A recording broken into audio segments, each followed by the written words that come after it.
Y así podemos comenzar.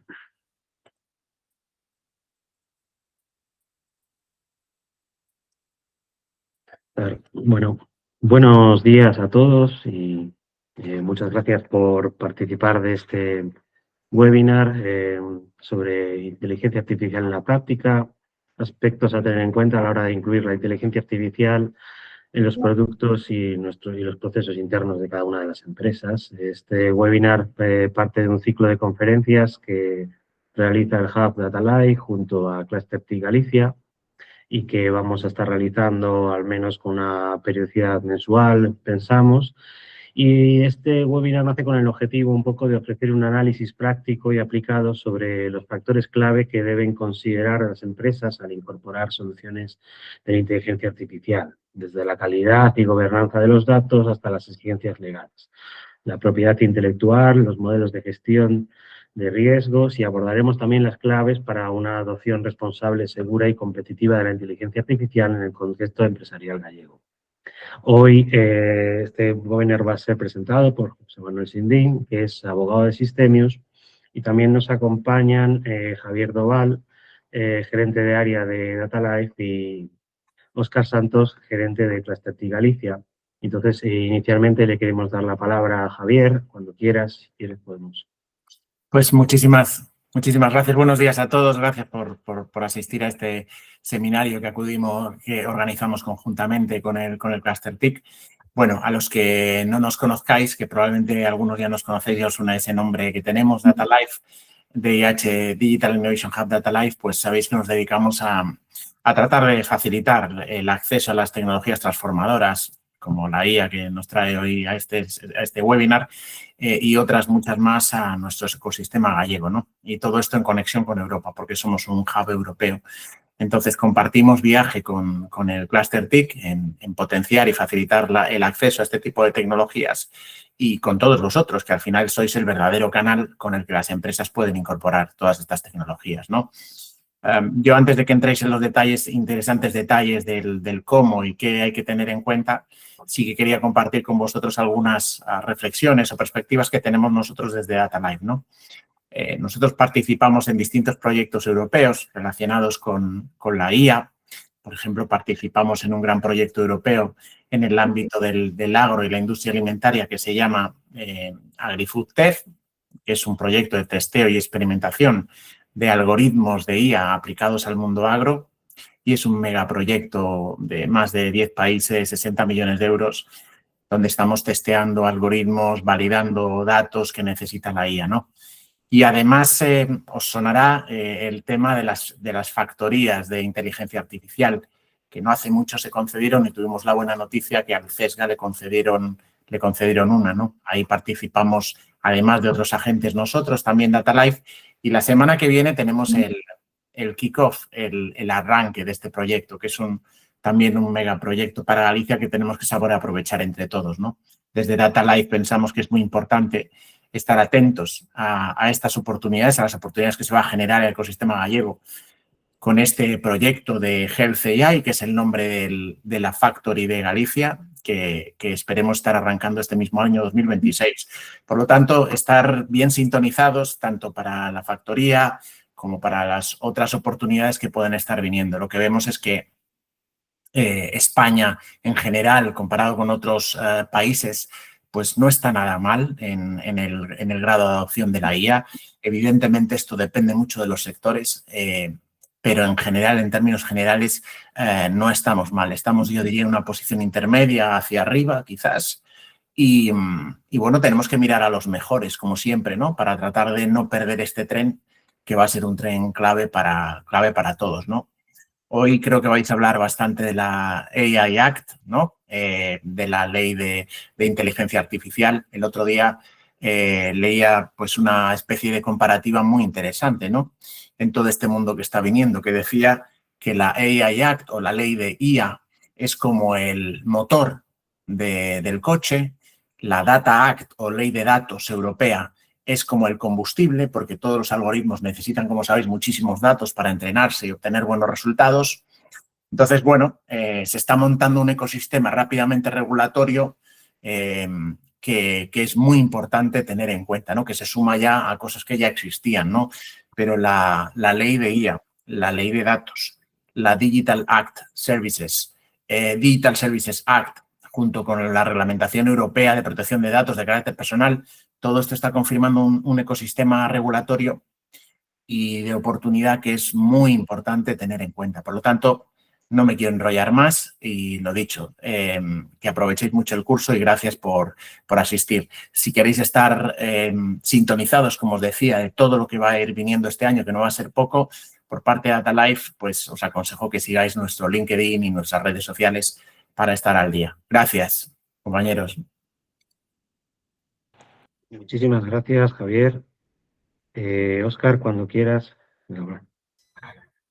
Sí, hola, bo día a todos. Es un agradecemento por participar no webinar. Esperemos ir ilustrando o que comentaba Javier, non? A partir de agora parece que todo se move a través de IA, non hai proxecto que non leve a IA incorporada e aparecen tantos agentes, tantas regulacións, tantas entidades involucradas. E eu creo que é un pouco o noso papel, non? Dende o Cluster TIC, dende Digital, de intentar aterrizar e ir poñendo aos agentes a información, porque ao final as empresas estades no vosso día a día e centradas moito máis no desarrollo de negocio e o noso papel é traducir todo o panorama internacional e como está afectando as empresas. Como decía, todo parece que é IA e eu creo que é unha componente que creo que igual que calquera proxecto que hai agora de innovación, pois leva a tecnoloxía e a IA pois vai asociada, non? Dende o clúster, temos un grupo de traballo de IA moi activo e que, as empresas que están asociadas animamos a que participedes porque é unha forma de ir facendo seguimento e de vendo nos proxectos nos que está o clúster, nos estamos involucrados en varios proxectos. Ahora, daremos un pouco máis de luz a como afrontar un proxecto de IA. Eu creo que, o comentaba antes Javier, o motor, eu creo que os motores máis menos están todos desarrollados ahora mismo.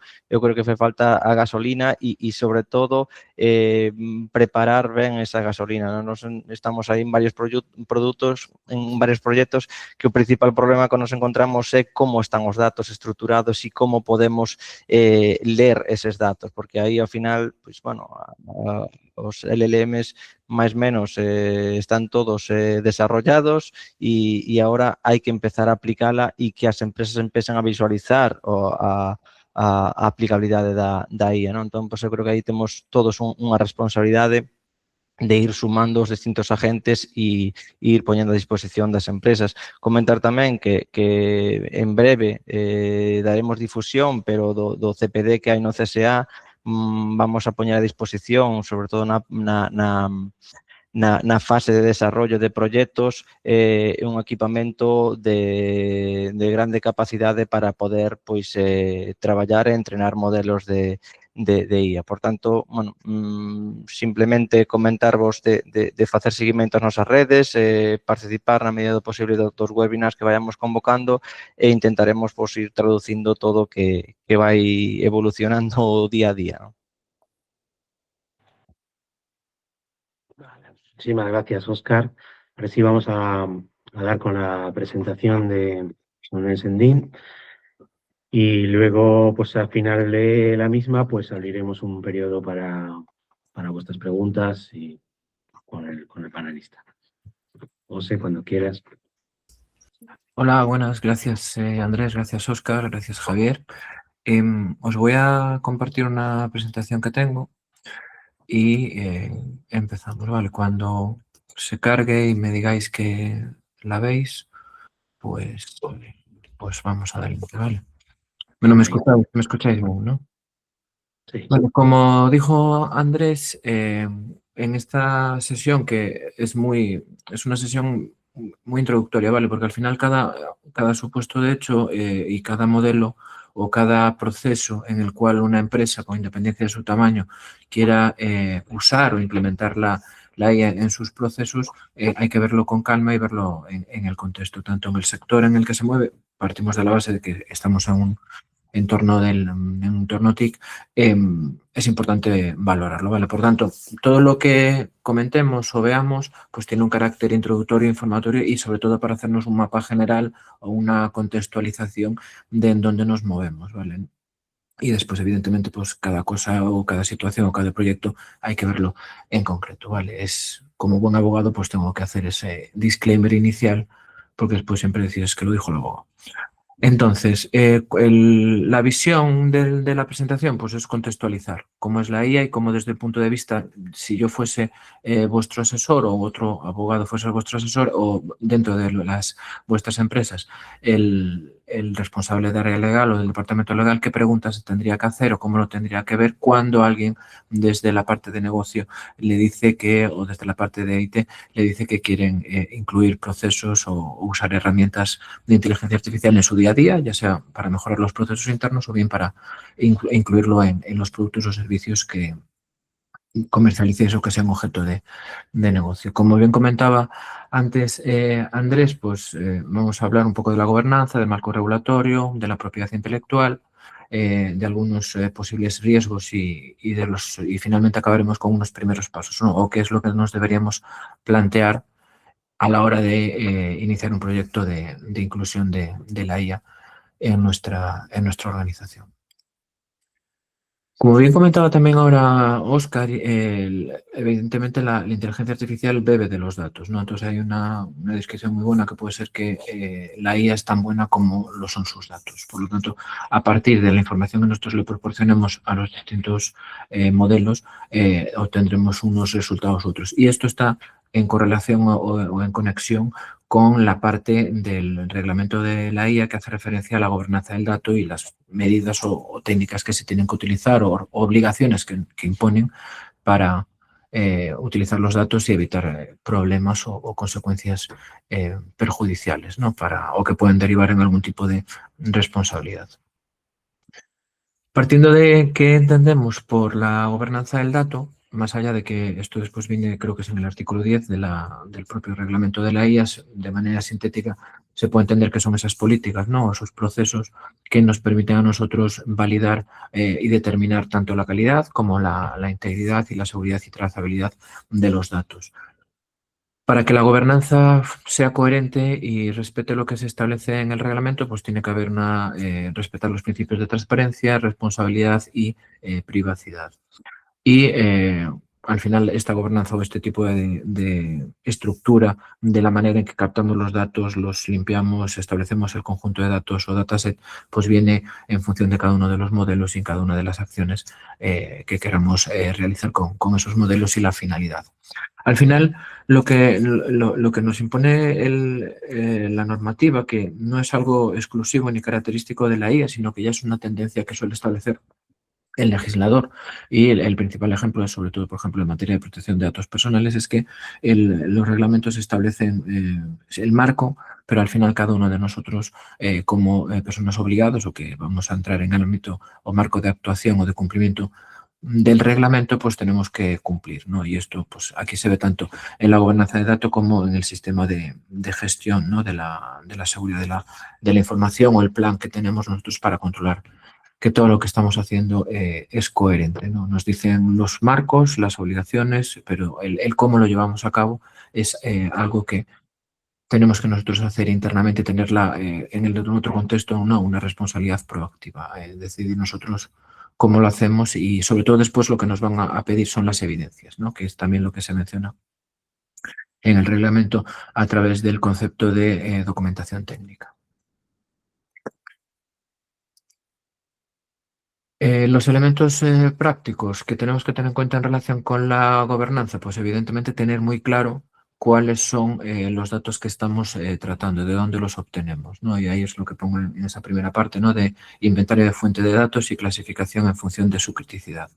Al final, como sabéis y podéis intuir, aunque no tengáis o no tengáis el rol o no os dediquéis o no analicéis las cuestiones desde un punto de vista jurídico, es que, como bien nos comentaba antes el compañero de DataLife, Javier, El conjunto del ordenamiento jurídico es integral, es decir, hay muchas normas. Nosotros, evidentemente, pondremos el foco en una, que puede ser en este caso el reglamento de inteligencia artificial, que establecerá el marco general, pero lo que no podemos obviar es el conjunto de las normas que sean aplicables en ese caso concreto.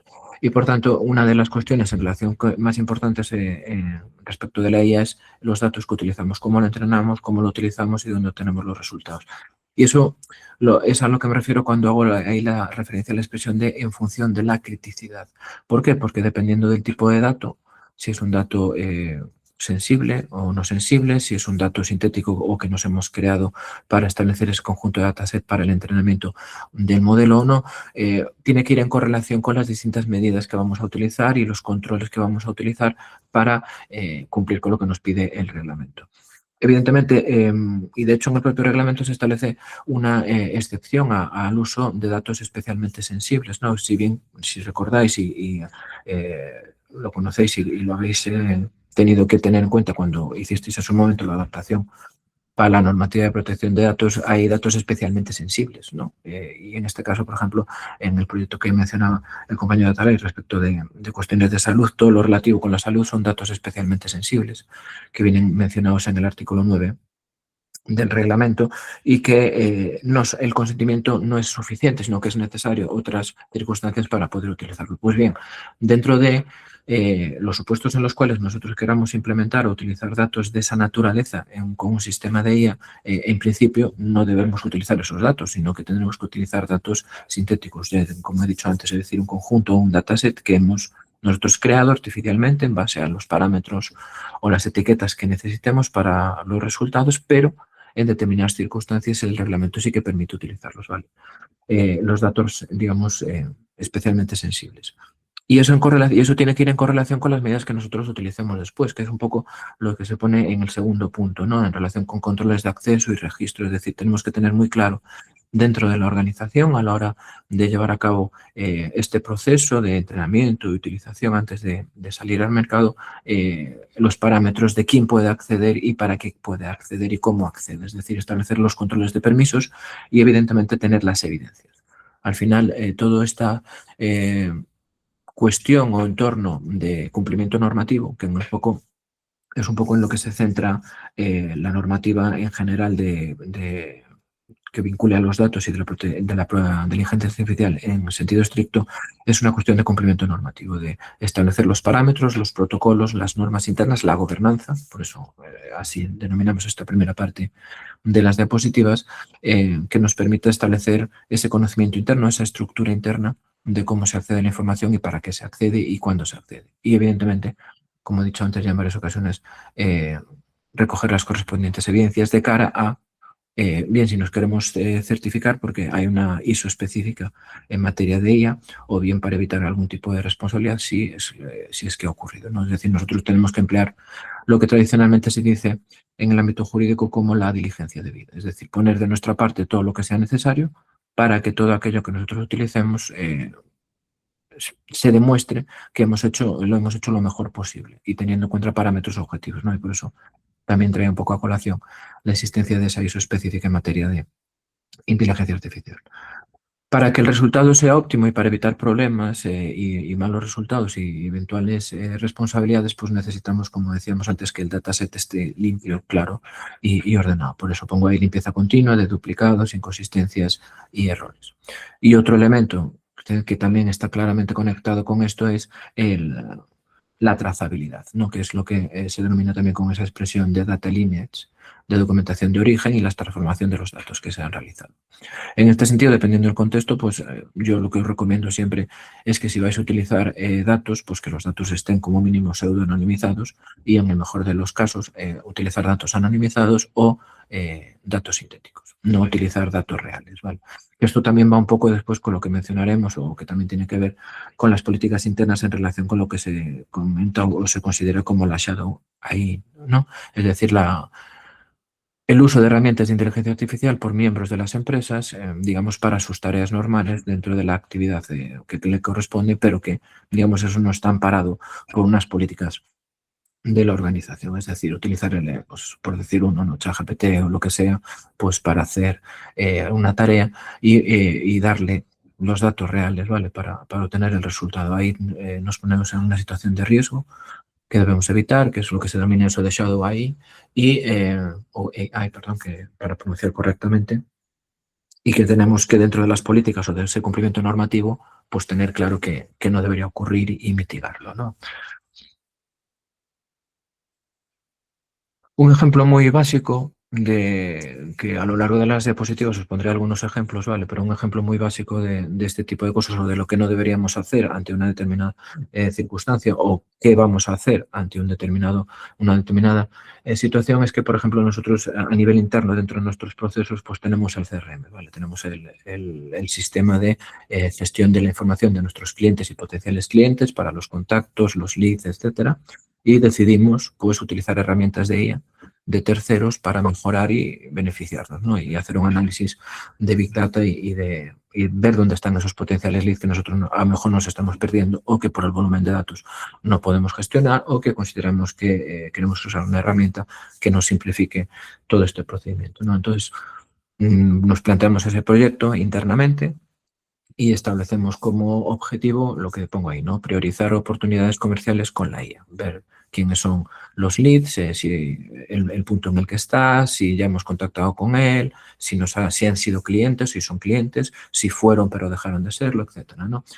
Pero nos encontramos con un problema de que no hemos desde un principio utilizado correctamente o bien el CRM, ya sea porque hemos tenido rotación de empleados, bien porque no hay políticas a la hora de introducir los datos dentro del sistema, o bien porque aún habiendo esas políticas, pues no se ha respetado y al final nos encontramos con que tenemos información duplicada, campos vacíos en cada una de las fichas de los clientes, datos sin normalizar, es decir, no tenemos una ficha clara y determinada de todos los datos o toda la información que entendemos que es relevante desde el punto de vista comercial para nosotros saber si esa empresa o ese cliente o ese potencial cliente que tenemos dentro de nuestro CRM es un eventual cliente, ¿no? O sigue siendo cliente o podemos recuperarlo como cliente.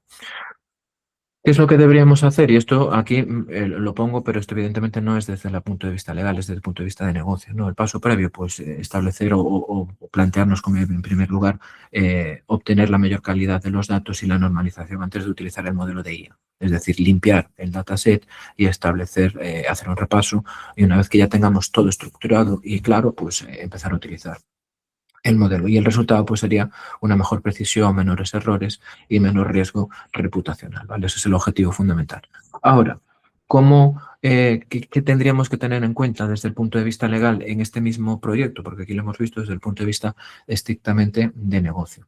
Pues tendríamos que pensar que tenemos que analizar una serie de aspectos para que, con independencia de que ese proyecto desde el punto de vista de negocio sea interesante para nosotros, no nos genere algún tipo de responsabilidad. Y aquí viene de nuevo lo que os comentaba antes del ecosistema jurídico al que nos encontramos sometidos, ¿vale? Entonces aquí, lo primero de todo, al tratar datos, y en este caso claramente son datos personales, tanto de personas físicas como de personas jurídicas, pues tenemos que revisar las bases de legitimación. Aunque no es objeto de análisis en esta charla, las bases de legitimación que vienen establecidas esencialmente en el artículo 6 del reglamento nos dice o nos da la justificación de por qué podemos tratar un determinado dato, una determinada información. Nos da el amparo para que en caso de que nos pidan explicaciones, decir por qué lo hacemos. Entonces tenemos que revisarlo porque la base de legitimación es la autorización de para qué te dejo que utilices mis datos. Entonces lo que no puedo hacer es teniendo una legitimación concreta utilizarlos para un fin distinto sin que la persona o el interesado en terminología de protección de datos nos lo autorice. Si conseguimos esto y lo tenemos todo correcto para seguir tratando esos datos, pues evidentemente tenemos otro elemento desde el punto de vista jurídico a tener en cuenta para evitar problemas, que es la actualización del registro de actividades de tratamiento. El registro de actividades de tratamiento es ese apartado o esa documentación dentro de nuestra documentación más amplia de protección de datos que nos hace referencia a cada una de las actividades que realizamos y en la cual tratamos datos. Nos dice el origen de los datos, quién es el responsable, quién es el encargado, cuáles son las finalidades, los plazos de conservación, las medidas de seguridad, etcétera. Y por tanto, aquí como vamos a incluir una actividad nueva, que es usar los datos a través de un LMM o sistema de inteligencia artificial, pues necesitamos actualizarlo, ¿vale? Si no lo hacemos, pues incurrimos en responsabilidades, ¿vale? Y en este caso, como os decía antes, no nos van a venir a reclamar en general, sino que cuando haya algún tipo de inspección o propuesta de sanción por algún tipo de denuncia o lo que sea, es cuando nos van a solicitar que entreguemos todas las evidencias. Por lo tanto, la responsabilidad proactiva nuestra de tener en cuenta dentro de ese proceso para generar esa utilización o ese nuevo proceso en el que impliquemos la IA es de nuestra cuenta de riesgo. Nadie nos va a decir, tienes que hacer esto. Nosotros obligatoriamente tenemos que saber que lo tenemos que hacer. Y evidentemente, dependiendo del tipo de información que vayamos a tratar y el riesgo que esto pueda generar para el titular de los datos, pues puede que sea necesario que hagamos un análisis que se denomina evaluación de impacto, que es el acrónimo de EIPD, ¿no? Y hay unas situaciones o unos concretos supuestos dentro de la normativa que nos dicen cuándo tendríamos que hacerlo.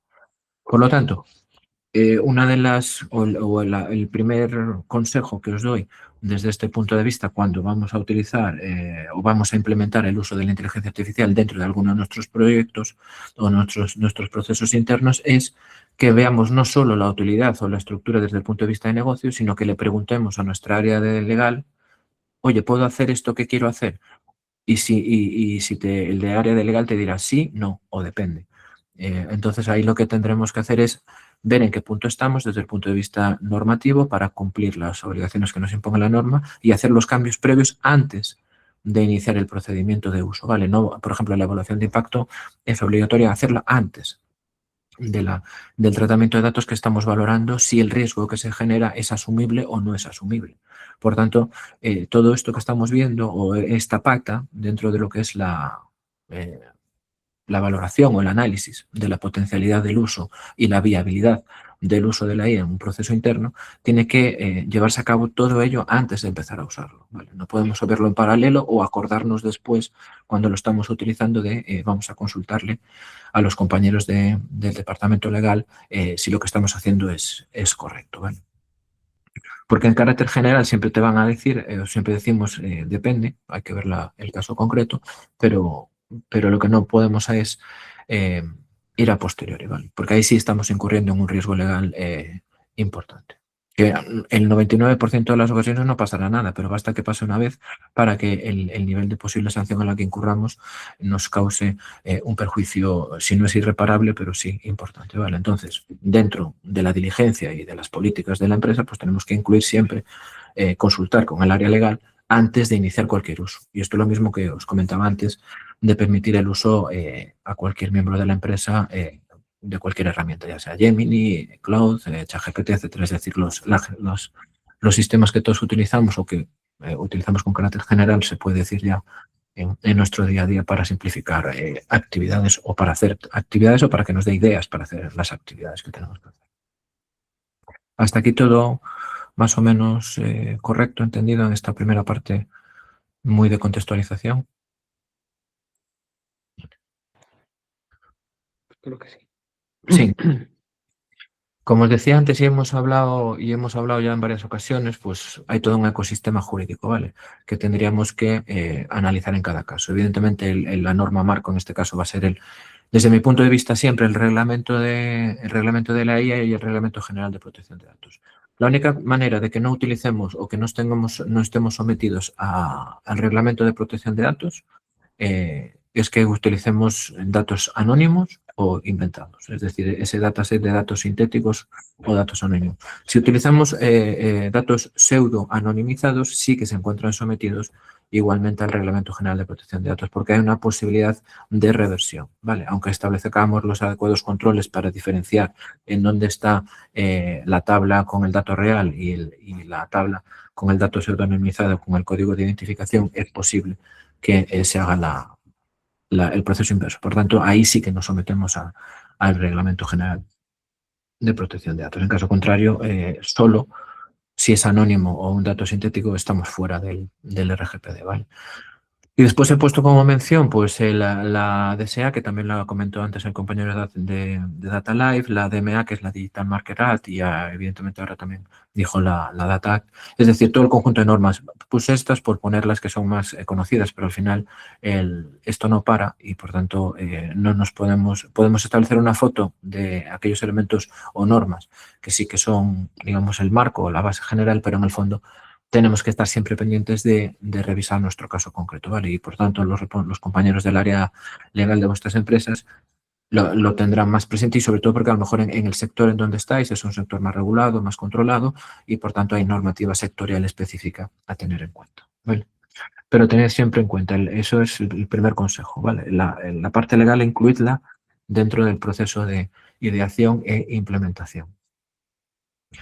El marco regulatorio pues no tiene mucho mayor necesidad de explicación, es decir, es el conjunto de normas a las que nos sometemos, querramos o no querramos. Son normas de carácter imperativo y por tanto si vamos a actuar en un determinado sector o vamos a utilizar determinadas herramientas que estén incluidas dentro del ámbito de aplicación de la norma, pues no nos queda otra que leer la norma, entenderla y aplicarla e implementarla dentro de nuestros procesos. En el caso concreto, de por qué se aprobó un reglamento de la EIA, pues para establecer un marco jurídico uniforme en toda la Unión Europea. Como toda la normativa europea que viene a través de reglamentos, pues lo que hace es establecer una uniformidad de aplicación directa e inmediata en todo el territorio de la Unión Europea.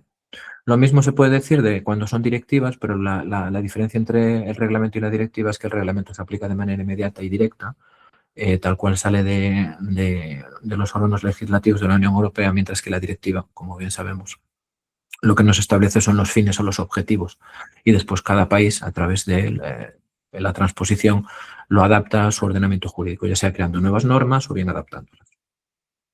Pero no nos dice, no puede haber modificaciones en el procedimiento en sí, ¿vale? Solo tendremos que cumplir los objetivos, digo entre comillas solo, ¿vale? Pero en el reglamento no hay nada que hacer, se aplica directo y ya está. La característica fundamental y que habréis escuchado millones de veces en relación con el reglamento de la IA y cómo estructura o cómo se caracteriza es que está basada en la proporcionalidad y en un enfoque basado al riesgo, ¿no? Con la calificación de las distintas actividades entre inasumibles, riesgo alto y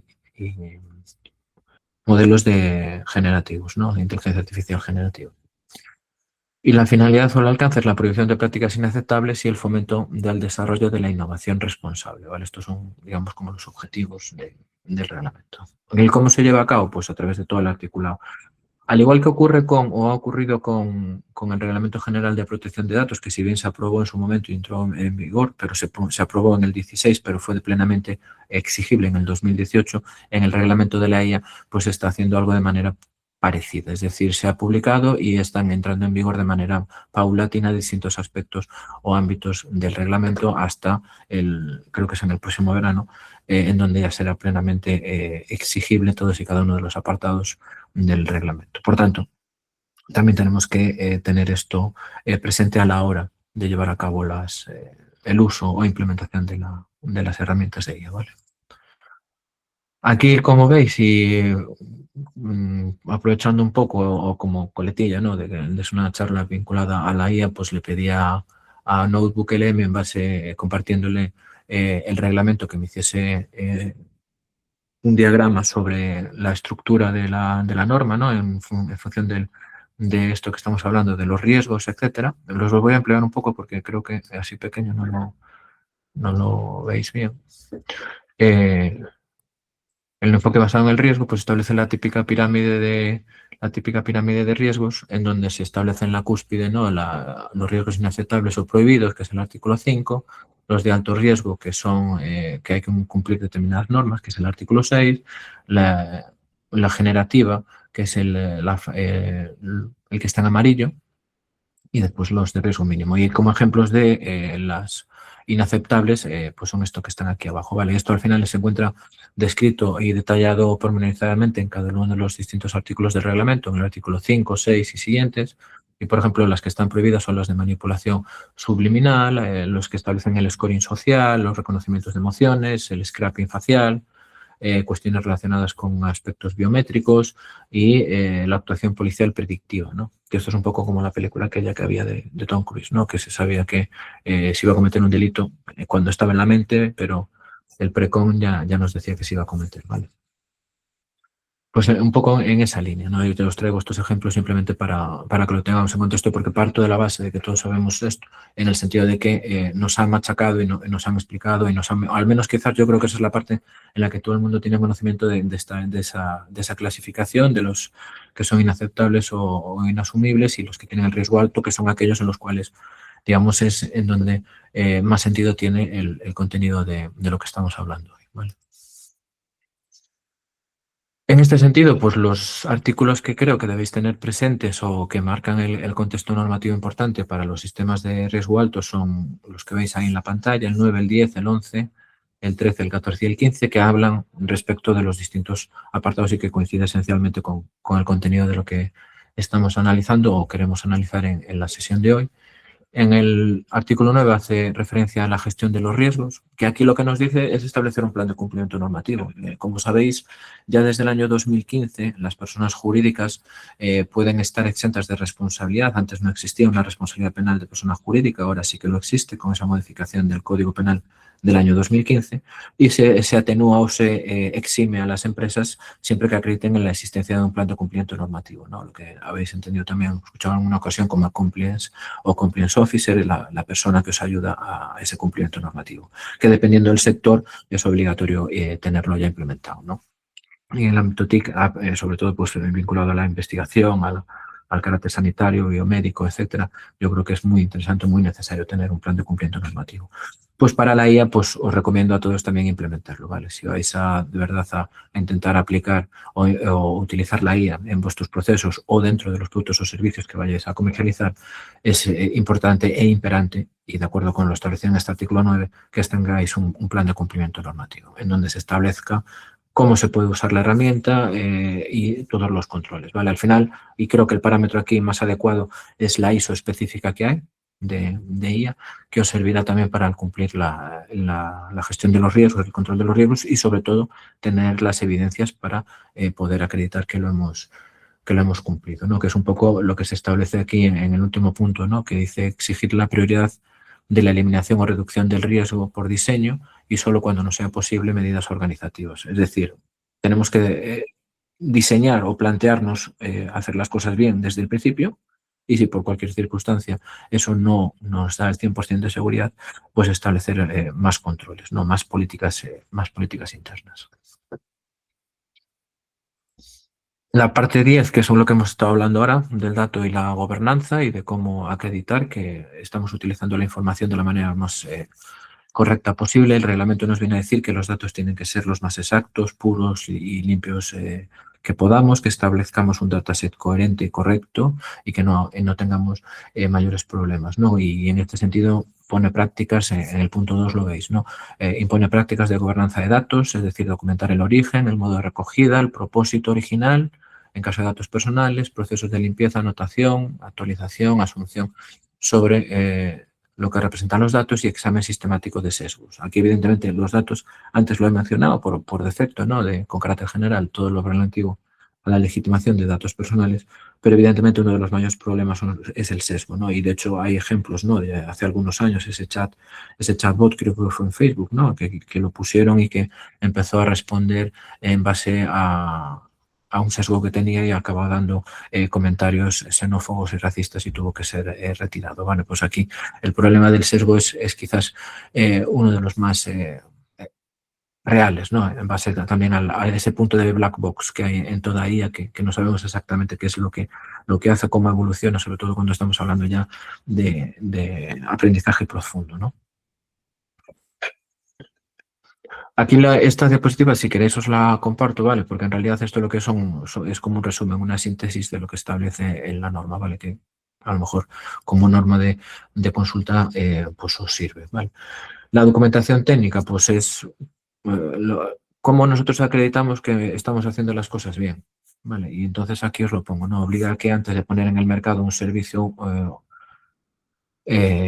como servicio de IA de alto riesgo, el proveedor elabore la documentación técnica que demuestre el cumplimiento con todos los requisitos del capítulo, es decir, de los artículos 8 a 15, y debe ser clara, completa y actualizada y contener los elementos del anexo.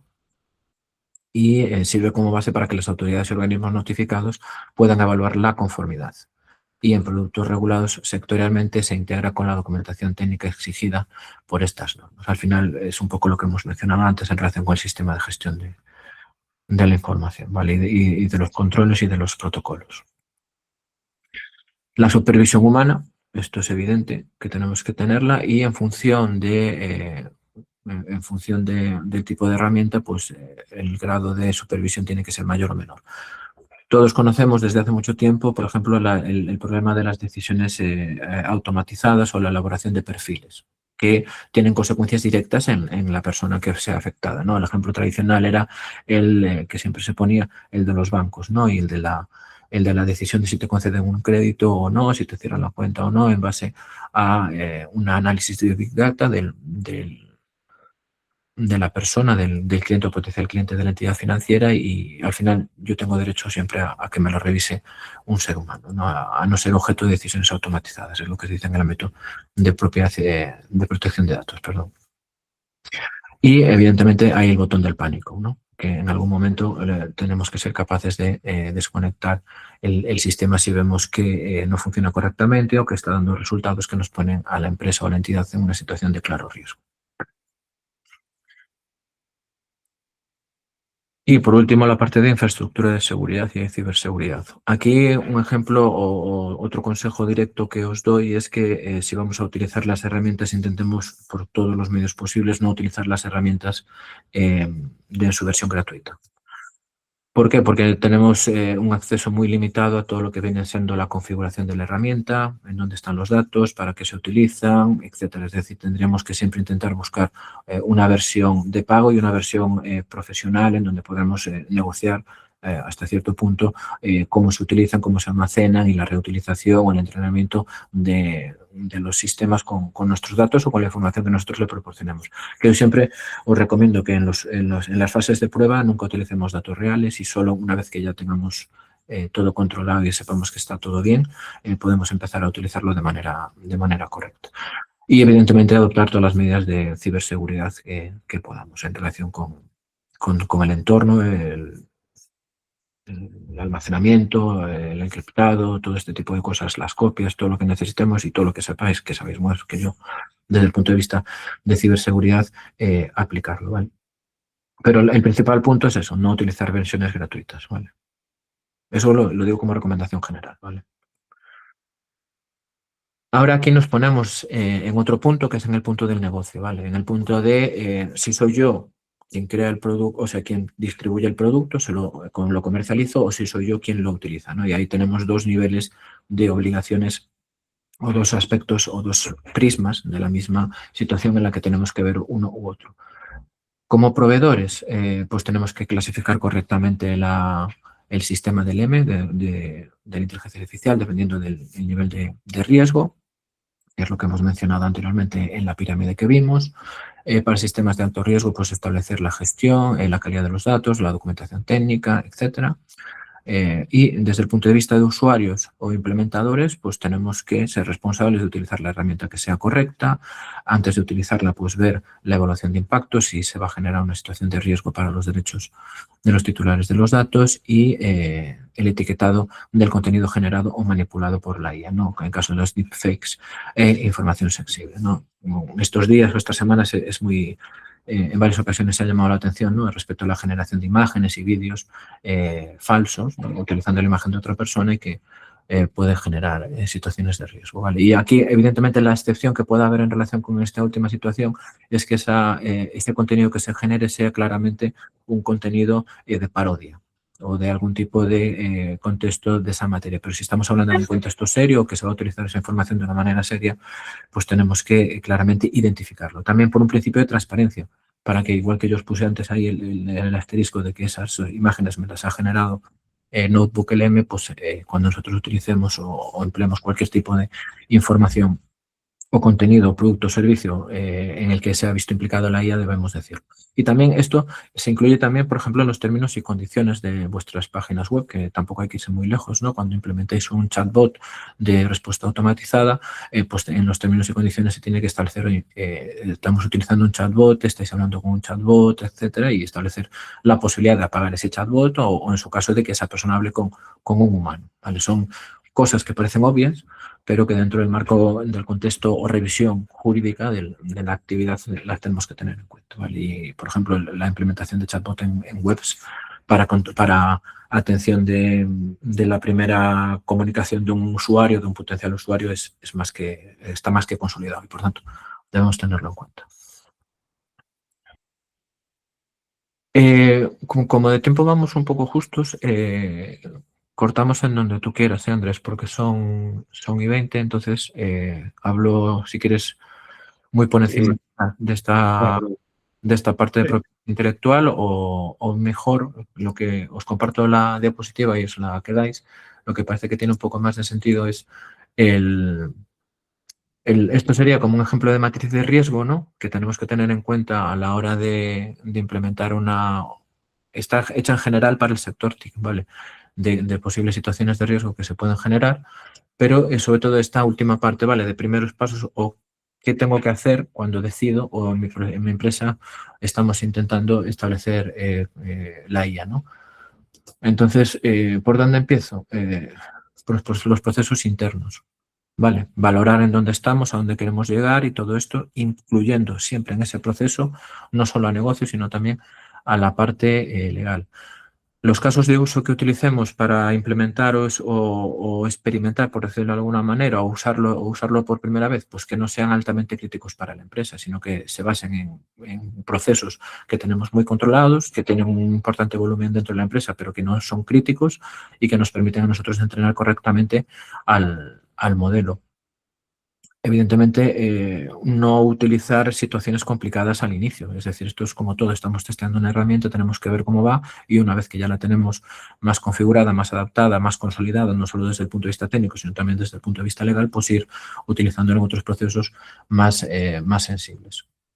Y como recomendaciones jurídicas en general, ¿vale? que os hago, pues son incorporar como criterio de selección del caso de uso el inherente al riesgo legal, es decir, siempre valorarlo desde el punto de vista legal, identificar los casos de uso que requieren medidas reforzadas, es decir, tener un catálogo de en esto no vamos a aprobar por ahora porque es especialmente sensible, que es un poco también lo que digo después, ¿no? De fijar los criterios de excluir los procesos, la actualización de toda la documentación que sea necesaria, de los contratos, las políticas de privacidad, las políticas internas, el plan de cumplimiento normativo y después la última que muchas veces nos la hemos saltado, que es la alfabetización, que también nos impone el reglamento, es decir, hacer formación interna, tanto para los trabajadores como para la alta dirección, de la IA y del uso de la IA y de los problemas éticos que pueden venir derivados y establecer claramente qué se puede utilizar y qué no se puede utilizar. Es decir, si nosotros decidimos que a nivel interno podemos utilizar ChatGPT,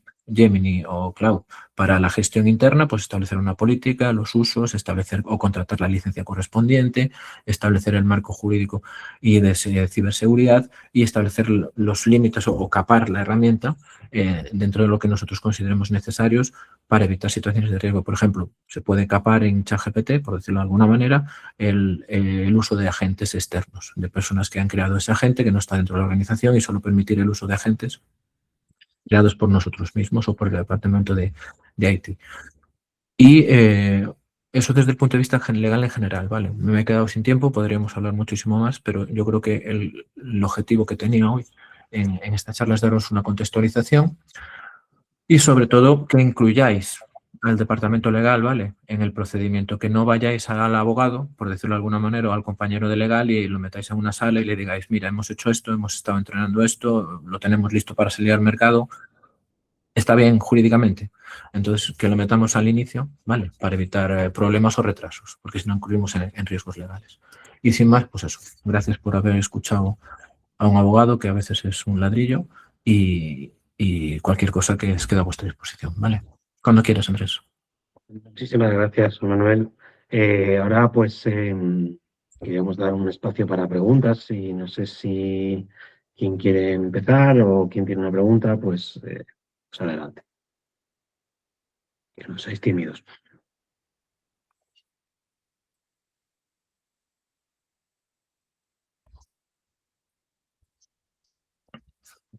Si no la hago yo. Es normal, ¿eh? Preguntar a un abogado es complicado siempre. Sí, sí. A ver, en general y esto lo digo con total franqueza y honestidad y en el contexto en el que estamos de compañeros, ¿no?, del sector, es muy atractivo y es evidente que todos en nuestro sector vamos a tener que implementar la IA de una u otra manera, ¿vale? No por el hecho de la moda, sino porque es una herramienta que ha llegado, que se tiene que utilizar y que bien implementada y bien utilizada nos va a mejorar todos nuestros procesos. Eso es evidente. Nos lo mejora a nosotros en el área legal y os lo mejorará y os mejora a vosotros en vuestras áreas. Lo que tenemos que tener es un poco de sentidiño, como decimos, ¿no? Usar las cosas con coherencia y tomárnoslo como un proyecto grande y que tiene que tomárselo y hay que hacerlo con calma y con tiempo. Es decir, no vamos a implementar o utilizar un proceso con IA que de verdad sea relevante para la empresa en 2 semanas. Tenemos que verlo con calma, implementarlo, analizar, hacer una auditoría interna, ver los supuestos, el contexto y a partir de ahí establecer un roadmap claro y sensato de cómo lo implementamos y qué es, desde lo que yo puedo comentaros desde el punto de vista normativo, lo que tengo que tener presente, ¿vale? Y qué cambios tengo que hacer a nivel interno de documentación, de cumplimiento normativo, etcétera, ¿vale? Para evitar cualquier tipo de responsabilidad. Es más adelantarnos, es decir, ser responsables, ser el dirigente empresario, ¿no? La diligencia debida que nos pide la normativa. Y eso es con lo que quiero que os quedéis, ¿vale? La idea es estupenda, pero utilizarla y sobre todo alfabetizad o haced formación interna a vuestros compañeros en la empresa para que nadie se tome la licencia de usar las herramientas pues para simplificar su trabajo sin que eso esté claramente establecido dentro de los procedimientos. Y no estoy diciendo que es que no tengan capacidad para hacerlo o que no sea legítimo hacerlo. Yo a veces también la uso cuando no quiero o me cuesta empezar a redactar un documento de lo que sea, le digo que me suelte la idea y después ya lo haré yo. Pero lo que no podemos hacer es utilizarla como una herramienta más, como podemos usar ahora aquí el PowerPoint o lo que sea, sin que esté claramente establecido o definido en los procesos de la empresa. Porque al final la empresa es quien va a responder, ¿vale? Entonces nosotros como responsables, ya sea del área legal, técnica o CEO, CTO, etcétera, el contexto en el que estáis, pues tenemos que tenerlo claro, decírselo a nuestros compañeros y darles la formación adecuada para que ellos también lo puedan usar de una manera clara y sensata. Y no hay mayor problema, al final la empresa decidirá qué herramientas se usan o no. Esto es como si decido utilizar la suite de Google o decido utilizar la suite de Microsoft. Pues tiene su parte buena, su parte mala, es una decisión de empresa y todos la acataremos, ¿vale? Ese es el principal consejo que os puedo dar. Bueno, gracias. No sé si alguien quiere preguntar algo.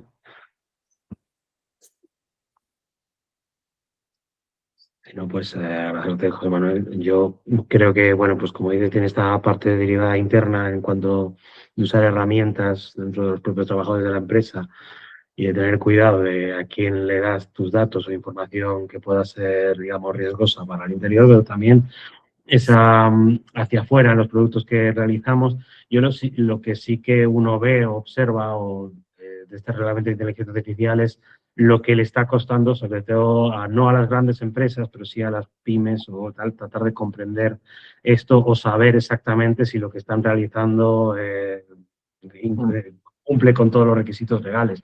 Ahora, pues justo hemos visto de que desde la Unión Europea pues, ha sacado este nuevo paquete de ómnibus digital que supuestamente va a hacer más laxo el reglamento en muchos de sus aspectos o va a ayudar pero hasta qué punto realmente va a servir para facilitar la comprensión a esas pequeñas y medianas empresas. No sé cómo. La terminología jurídica es altamente compleja y cuando mezclamos aspectos jurídicos y aspectos técnicos, incluso a los abogados se nos hace un poco bola, por decirlo así, de manera llana, entender claramente qué es lo que estamos leyendo, ¿no? El ejemplo más básico es, si veis en el propio reglamento la definición de inteligencia artificial que se establece en el artículo 4, pues ya es un poco enrevesada incluso para los juristas, ¿no? Entonces, ¿qué os aconsejo ahí? El sentido común, si tengo dudas, no usarla.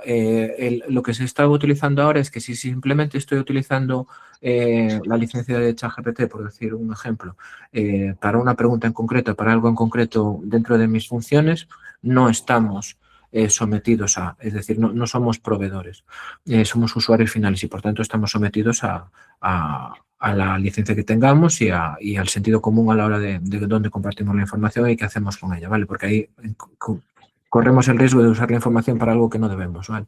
Que es, yo subo un documento real a una herramienta, a ChatGPT o lo que sea, y yo después pierdo el control de cómo ellos usan esa información. Entonces podemos incurrir en un riesgo para nuestra empresa, porque nosotros tenemos, imaginaos que tenéis un acuerdo de confidencialidad con una empresa que os manda documentación vinculada a ese NDA, y por lo que sea, si tenéis que hacer un informe o vais pillados de tiempo y tal, pues le decís a ChatGPT, oye, miren, en base a toda esta documentación, genérame de esto. Vale, pues ahí estamos incumpliendo ese NDA. Ya no es una cuestión puramente de ella, sino de cumplimiento de la empresa.